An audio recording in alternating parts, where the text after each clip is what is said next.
Hello, I'm Greg Adams, a safety captain with the City of Mesa Fire and Medical Department. Today we're going to present you with a close call video for your review. What we'd like for you to do in this is try to put yourself in the shoes of the players that are involved in this scenario. This is an incident that many of us have been on, but probably with a different outcome. So we're asking for you to get together with your crews, talk about it. Operationally, we don't want to change anything. We want you to continue to make the best decisions you can based on the scenario that you're involved in, using your education and your experiences. Additionally, I'd like you to go to the safety page, and on there you'll notice a couple of icons. One, the near-miss form. If you fill that out on any close call that you might have, that'll come directly to me and I can begin the investigation on what happened. On top of that, there's an incident review model. That outlines what I will be looking at on any close call incident. Just remember this, empower all of your members on your crews to think about and talk about safety.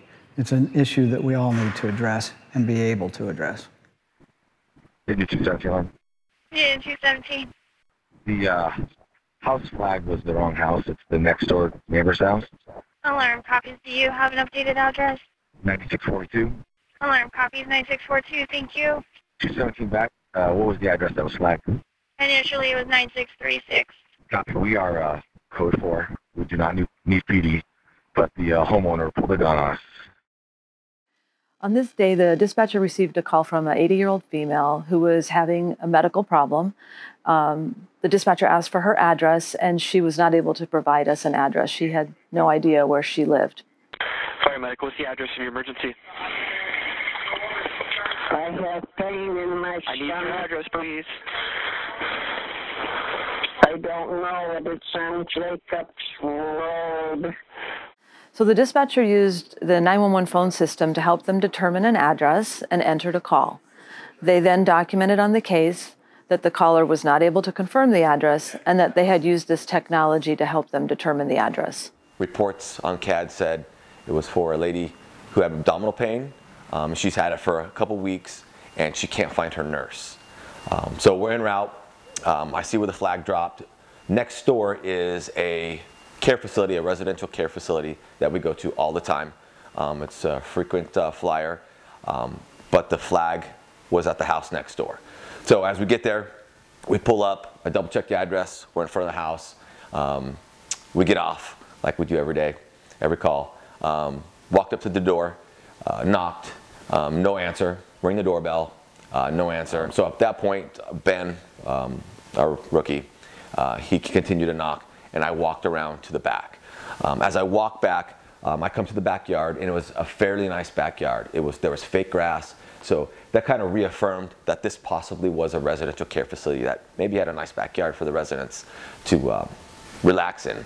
And went to the Arcadia door, peered in, and it was dark in there. There was a screen door that covered the actual handle. So as I got done peering in, I pulled back the screen door and then went to peer in again. And at that point, I was kind of looking down to see if there was anybody on the ground. And at that point, I heard a tap.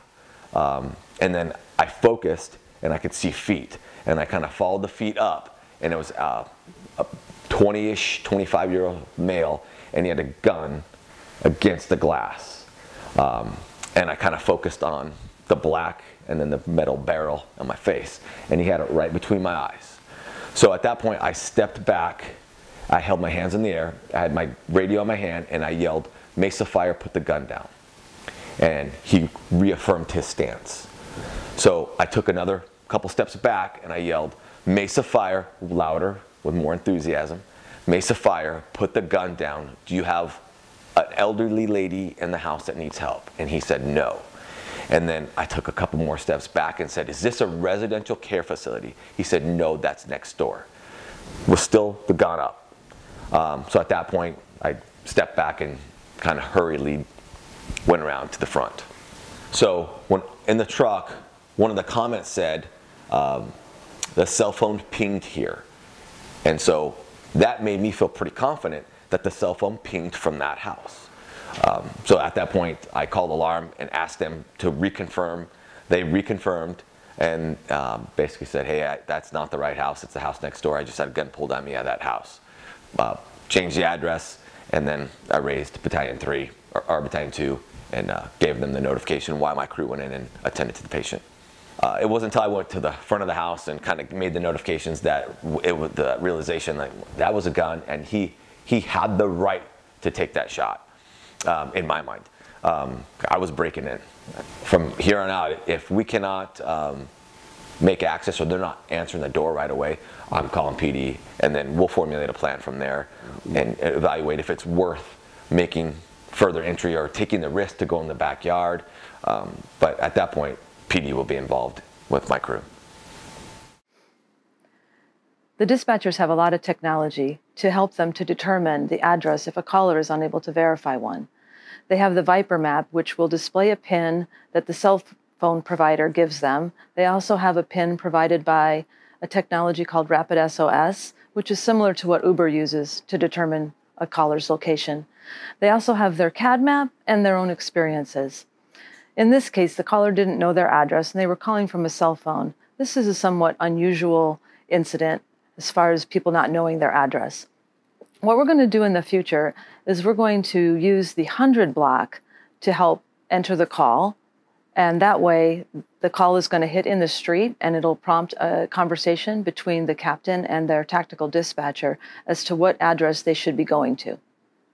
Well, I think there's many lessons to be learned. I think, first of all, we're thankful that nothing happened to Captain Montillo when he was in the back of the residence. But I think it illustrates the point of maintaining situational awareness. Sometimes the most routine calls are the ones where we might have injury or death, and we don't want anybody to be lulled into a sense of complacency, especially with the volume of calls that we run.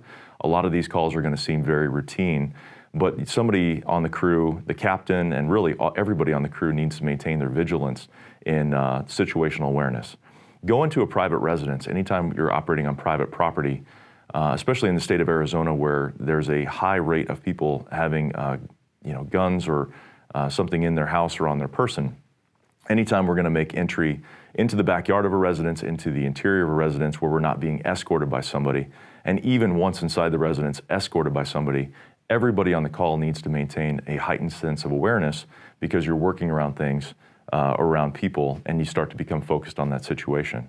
In this particular instance, the crew did everything right. I think when Captain Montillo made his way around to the backyard, anytime we're sending somebody around to the backyard of a secured area of a private residence, it's probably best to work in pairs. That way, if something does happen back there that we're not expecting, as Captain Montillo experienced through the backyard of that call, somebody is there in case something does happen that can relay that back to the rest of the crew and to the alarm room. Talking about notifications, once you have a critical event occur, it's important to note that change. Captain Montillo did a great job in acting as he should have appropriately. He kept very calm in making sure that he spoke with the homeowner, he got that person to lower the weapon, and then he made his exit out of the backyard.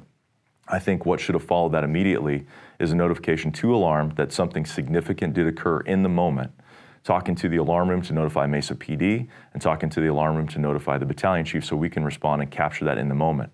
We don't have a heightened sense of awareness sometimes like the crews do because we're monitoring radio traffic all the time, but unless something stands out, there's not going to be a reason for us to pay attention to a particular what seems like a routine event.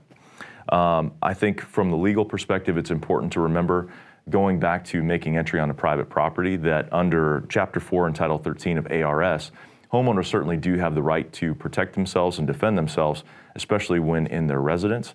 Again, that's something that if we're going to force entry, we make sure we're coordinating and responding Mesa PD. If we're going to make access to a secure part of the property, we have to sometimes be aware there could be dogs, there could be people, and there certainly could be not everyone on the property at any given time is aware of what could be going on a different part of the property.